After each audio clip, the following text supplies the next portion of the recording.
Good evening. The August 1st special meeting of the Evanston City Council will come to order. Would the clerk please take the roll? Councilmember Ravel. Here. Councilmember Reed. Here. Councilmember Hadakaris. Councilmember Kelly. Here. Councilmember Wen. Here. Councilmember Newsma. Councilmember Burns. Councilmember Sufferton. Not here. Thank you, clerk. The first item on our agenda is public comment. We begin, as per usual, with those who signed up in person. This evening, everyone will be given 3 minutes for public comment. We begin with those who signed up in person to speak in person, beginning with Ray Friedman.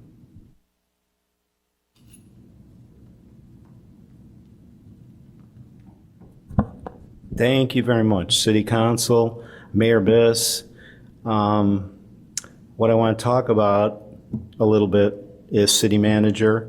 I want to thank Mayor Biss for the town hall meeting that we had and the roundtable discussion afterwards. So what I am asking now is hopefully to have further town hall meetings. And I was hoping to have a town hall meeting or roundtable discussion with council members so that council members could hear the questions and answers from the candidate. Like I said before, I can't believe there's only one candidate for city manager. I'd like to know how many candidates you interviewed before you narrowed it down to that one. And I'd like to know why the residents weren't involved with any of the discussions with any other candidates. So when we, what was it, a couple years ago, when we had interviewed, or you had interviewed for city manager, the residents were involved. And it seems like the residents are less and less involved. And I mean, it's kind of, about the residents. So I think we should be involved with the discussions and, what the process is and, in finding a new city manager that fits the city needs and the resident needs. So my last part of my comment is, as I've been requesting for 3-4 years now, is somehow we need to have some kind of system where residents can be responded to. So like, for instance, the questions I just asked about city manager and having a town hall, having a round table with city council member, it would be nice if somehow that response, and I don't expect it now because I understand at a council meeting you're not supposed to respond, but we're not usually responded to, and I think that's just out of respect for residents. We need to be responded to. We need some kind of answer. We need to know what's going on in our city, and like I asked at our last meeting, to have ward meetings at the same night, same time, doesn't work. Just doesn't work. So, it would be helpful if residents were involved. Thank you.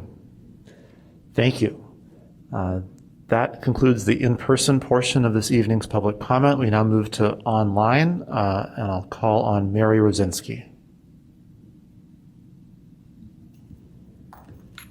Hi, thank you very much. I have 3 concerns for what we're embarking upon over the next couple of years. And one is, I feel as we need to build trust in this town by having a process that everyone can follow.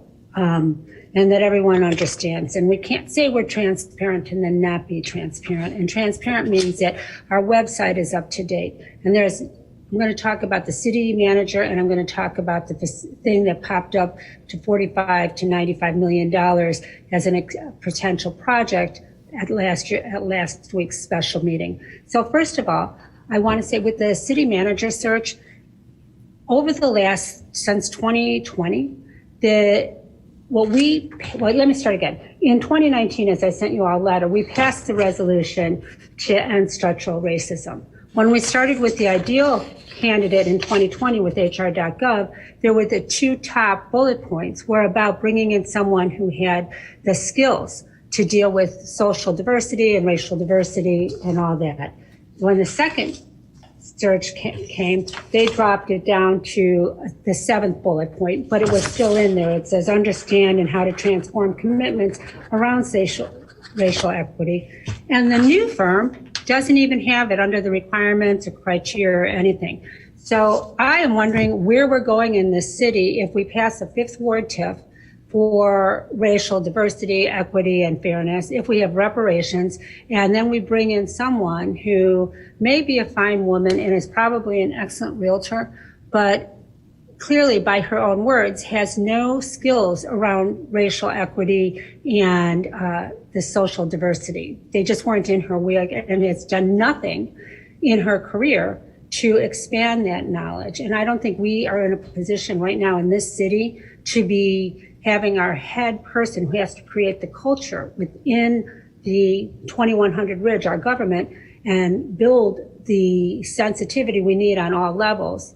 She doesn't have the skills. So I think I agree with Ray. What happened here? Where are the candidates? And why is there no transparency on this real issue? I think we need to stop, reset, refocus, and move on. The second thing I wanted, and move on until we can stabilize out, get a search firm who is not knocking on someone's doors who doesn't have the skill set. I'm sure there are people in there, 75 people that you had that were initial there. There has to be someone else or a couple people. And I think the residents deserve to know who we're doing. But more importantly, 15 seconds.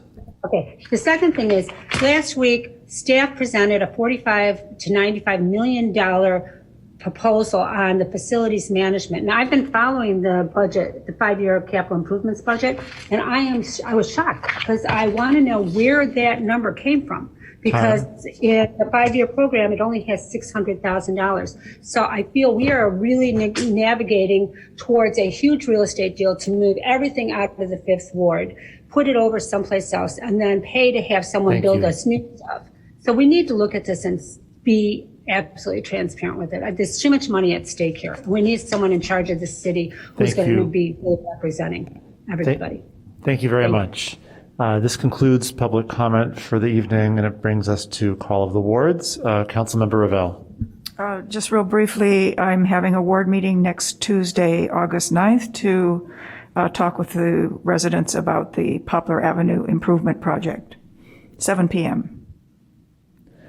Councilmember Reed. Yes, I will announce our ward meeting, as always, is the last Thursday of the month. So that'll be on the 25th at 6 p.m. And you can find information to join on the city's website. We're likely going to hold this meeting in person at the Levy Senior Center. Looking forward to connecting with folks. Councilmember Kelly. No report. Councilmember Nguyen. There will be no office hours this Thursday. I will see you all again in September. Thank you. Councilmember Sufferton. Clerk Mendoza. 3 emails that were forwarded to council opposing the selection of Carol Minton to city manager from Evanston Light TV, Kathy Rospenda, Betsy Wilson, and Jen Pappas. Thank you. And now Councilmember Ravel is recognized to make a motion. Pursuant to 5 Illinois compiled statutes, 120/2A, I move that the City Council convene into executive session to discuss agenda items regarding personnel. These agenda items are permitted subjects to be considered in executive session and are enumerated exceptions under the Open Meetings Act as set forth in 5 ILCS 120, Section 2C1. Second. Councilmember Ravel moves that we resolve ourselves into an executive session. Councilmember Reed seconds. Is there any discussion? Seeing none, will the clerk please take the roll? Councilmember Ravel. Aye. Councilmember Reed. Aye. Councilmember Kelly. Councilmember Nguyen. Aye. Councilmember Sufferton. With 5 voting in favor and none voting against, the motion carries. And at 6:43 p.m., the City Council resolves itself into an executive session to begin immediately in the council member library.